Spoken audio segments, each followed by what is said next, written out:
thank you for being here. Can we say thank you to Damien?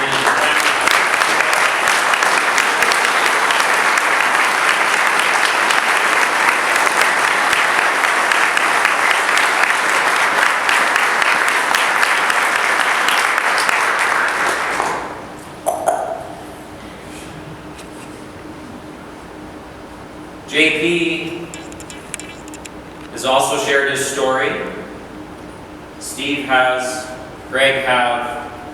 We're going to provide you the information so that you can go home tonight and watch those stories and be moved by it, by their stories. Each one is a little bit different, but we wanted to just give you a flavor for one. And we wanted to thank our friend Dwight's story for once again brilliantly sharing these stories in such a real and authentic manner. Thank you, Dwight.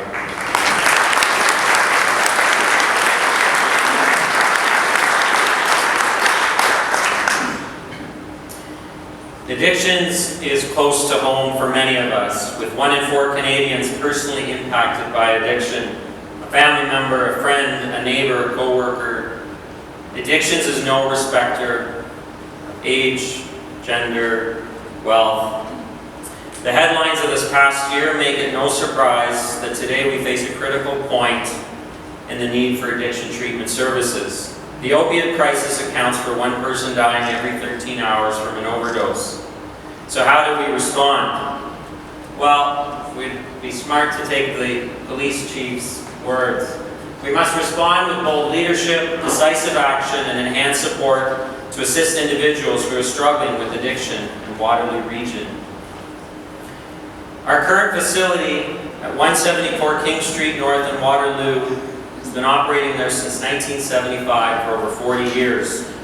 A small, packed, 130-year-old deteriorating farmhouse surrounded by university student housing and parties without space for privacy or a healing environment requires change in how and where addiction treatment is provided. If this was a treatment center for any other health issue in our community, we would be aghast. But for some reason it's okay because it's for addictions. We don't think that should be the case. Our work over the past 40 years has taught us that addictions is a treatable health issue.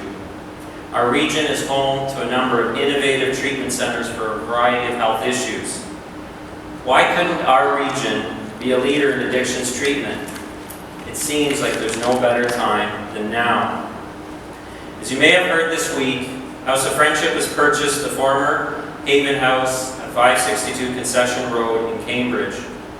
This residential treatment facility will continue to provide healing and hope. It will be renovated and repurposed, this time for men in search of recovery.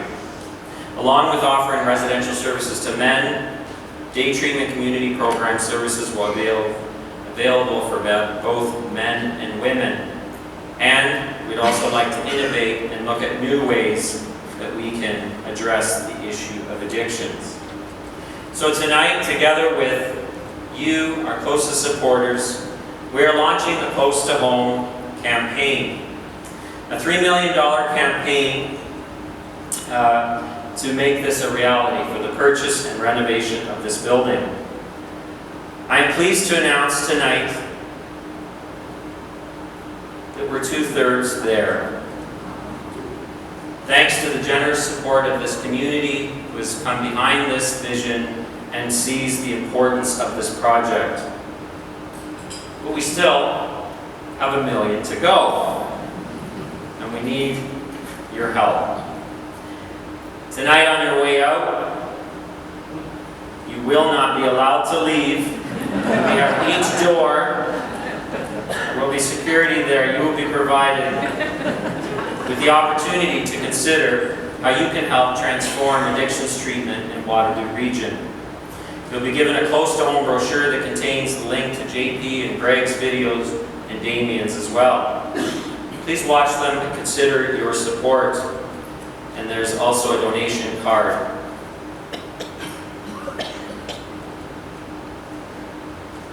Michael really wants to make a donation, so we'll give him time to take that picture. Okay. We also have another exciting announcement to make in the theme of close to home.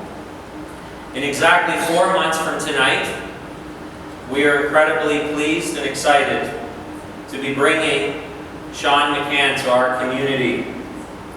Widely known as a member of the internationally renowned band Great Big Sea, he spent the last 20 years sailing around the world with audiences from Copenhagen to California. Today, his mantra is, help yourself. He's breaking the silence on his past addiction and abuse and using music to changing lives for the better. We'd love to see you there. And wouldn't it be exciting if in 4 months from now, we could tell Sean McCann that we made close to home a reality. And so, thank you for your consideration of this incredible project, vision, opportunity in this community. I want to in particular say a big thank you to Jim Erb and Peter Bierland, who are helping us with this campaign.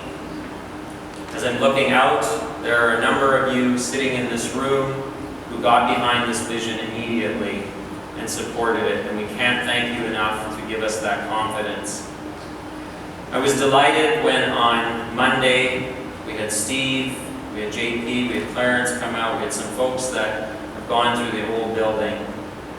And to see our alumni giddy like little kids to see that this is what the future of addictions treatment will look like, it's just made all the work thus far worth it. And we're just excited about the opportunities. It is a beautiful space. We're going from a crowded little farmhouse on the corner of King and Marshall to 1.2 acres. A place where the gentlemen will be able to connect with their kids, grandkids, their wives. A place where they will have space to breathe, have recreation, and it provides us an important opportunity to possibly look at new ways of innovating addictions treatment in our community. So, you have the material. Please, houseoffriendship.org, close to home. We call you to join us, and we thank you in advance for your consideration and support. Thank you.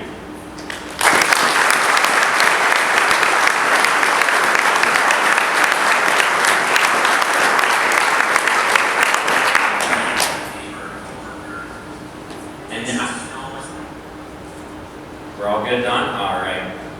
And now, the art of innovation. So what happens when the different sectors intersect? I'm delighted that tonight we have Al Dirksen coming. He'll introduce himself a little bit. He's a very complicated man to explain in a few words, so I won't even try, but he has a very special presentation